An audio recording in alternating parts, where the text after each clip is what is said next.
The New York Rangers have definitely been quite disappointing so far this season. I think most Rangers fans would agree with me on that. But as of late, this team has been in the mix still for the playoffs, although it has been a pretty disastrous season. They're still in the mix here. They still have a chance to possibly make the playoffs. Now, is it a good, chance of them making playoffs? No, not necessarily, but they're still in the mix mathematically. They're still battling with, three or four other teams. So they're still in the mix there, which is quite nice. And with that big 6-1 win against the San Jose Sharks Saturday night, this still gives the Rangers a little bit more hope to potentially make the playoffs. Now, like I said, it's not likely, and with the teams that they're still battling with having, some of the multiple games in hand, it's not the best spot to be in right now, but like I said, mathematically, they're still in the race here, and the teams that they're battling with are also not playing the best hockey as of late either. Teams like Montreal, Columbus, the Islanders, and even kind of Detroit, who's still somewhat in the mix, you could possibly say. All those teams, none of them are really playing the greatest hockey in the world right now. So the Rangers have a chance to still make the playoffs there, still go on a run here. And if they can go on a run down the stretch and really win, multiple games here and go on a bit of a winning streak, they definitely still have a chance to make playoffs. Now, I think either way, we're going to see some major changes in this upcoming offseason. I think it's pretty clear that with the way this team is built right now, they're not a true Stanley Cup contender. Now, yes, this roster is pretty similar to the one that we had, last year and in previous seasons. I think for the most part there, the core group of players is still the same, but we know how this Rangers team got to those, two Eastern Conference Finals appearances where they lost to Florida and Tampa. The main reason being Igor Shesterkin. He was absolutely insane over the last, three really playoff runs in total. Even that first round exit against the Devils there a couple years ago, he still played great in that series. So I think in general, this team needs a really big kind of shakeup with this roster and probably coaching staff as well.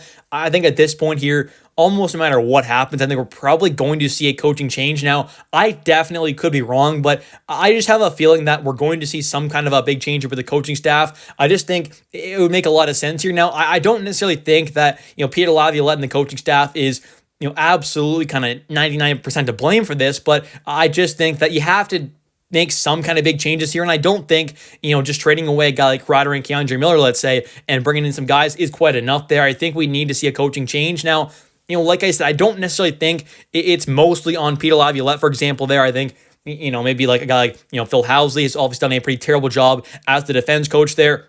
The power play has taken some major steps back this season. So I wouldn't necessarily blame it all on a guy like Laviolette, because I think a lot of the time this season we have seen a lot of the players just kind of look completely disinterested and not giving any effort or playing with energy out there on the ice. And, you can account some of that to the coaching staff, not being able to kind of fire up their players, whatever. But at the end of the day, the players still have to go out there and actually get the job done. So I think, yes, Peter Laviolette is probably not mostly to blame for this. I think he's a part of the blame for sure, but not the kind of main cause, you could say. I think there's definitely a lot of blame to be passed around.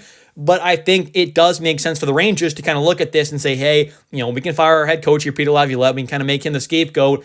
Go out there this offseason, find a new head coach there, shake up this roster, and go into the next season looking to be, once again, a true Stanley Cup contender. So that's kind of my guess on what we're going to see. We're going to see some roster changes here and also probably a coaching change. Now, it's going to be tough to find a coach quite as qualified or a guy with as many achievements as someone like Laviolette does, having made it to 3 different Stanley Cup finals with 3 different teams there. That's pretty incredible there. Won a cup, won the AHL, championship down there, the Calder. So he's obviously been a very good winning coach at the NHL level. He's had a lot of success in the NHL. So I think it's going to be tough to find a coach with his kind of qualifications, you could say, or achievements, but I do think there's probably some decent guys out there, and maybe you do look more towards a kind of younger guy. I mean, you take a look at the Washington Capitals and kind of what they've been able to do with a head coach like Spencer Carberry. I think he's obviously done a pretty great job there. He was a guy who, was an assistant coach for a couple of years there, was a head coach for a bit in the AHL and ECHL, but has now obviously taken that head coaching job. Last season there, began his first season there in 2023-2024 with the Capitals,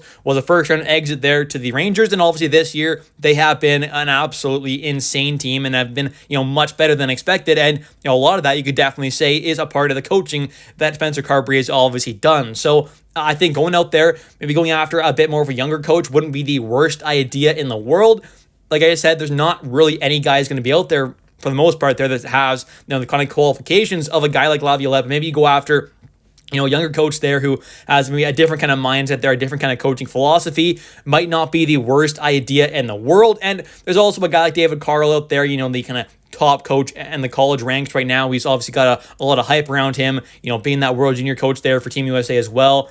He's definitely been hyped up a lot there. Will he take that step to the NHL this year? Maybe, maybe not. We'll have to wait and see, but it definitely seems like he is kind of one of the kind of top, if not the top, kind of coaching prospects right now, potentially available. Like I said, maybe he doesn't come out this year and stays at the University of Denver, where he has, been there for quite a long time now and has obviously had a ton of success there, being, one of the kind of top programs in all of college hockey. So I think it'll definitely be interesting to kind of see what happens there. But if he does, look to kind of potentially get an NHL job, the Rangers should definitely be taking a look at this guy. But just in general there, like I said, I do think we're going to see some hopefully pretty big changes to this roster in this upcoming offseason, no matter what happens here, whether this team does make playoffs or not. And making that coaching change, I think whether it is the absolute best idea or not, I think it probably will happen at this point here. I think it's probably also, not a bad idea. I'm not saying it would be a bad idea there to try and get kind of different kind of mind in there, a different kind of philosophy, potentially coaching wise,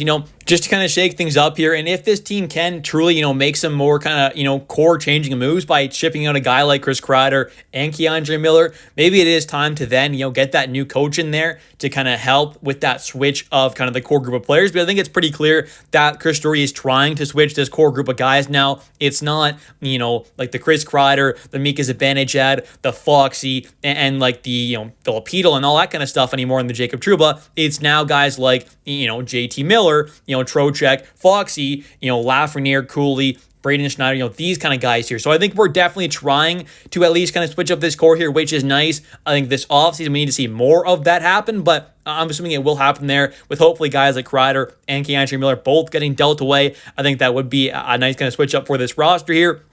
And it would allow you to obviously make some potential big upgrades in other areas. So I definitely think, trading away those two guys there, helping with the kind of change up of the core. And obviously, yes, there's a guy like Mika Zibanejad who a lot of fans would love to see traded away, but I just don't think it's very realistic. And he has definitely played a lot better since kind of shifting over to the wing. So I am hopeful that he's going to be a solid player going forward.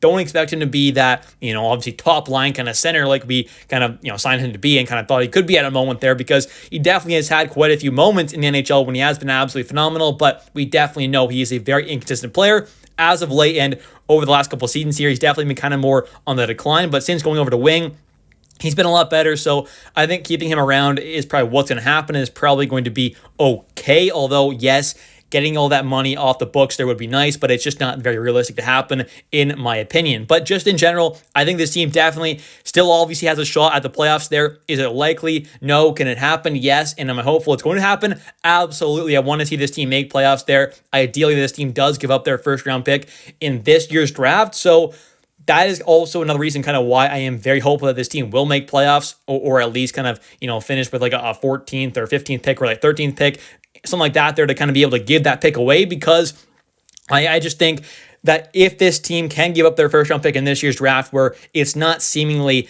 as stacked, having it for next year, even if it's going to be in a trade, you might be able to have a little bit extra kind of value there for that first round pick, with it being in a presumably better draft. So I think just in general, whether you are dealing that pick away or keeping it, it makes a lot of sense to give up your first round pick in this year's draft, unless this team does somehow miss the playoffs there and win the lottery, which it is mathematically possible. Is it likely? No, but it definitely is possible this team could pull off some kind of crazy luck. We've seen in the past there, obviously with guys like Capo Caco and Alexis Lafreniere, getting them.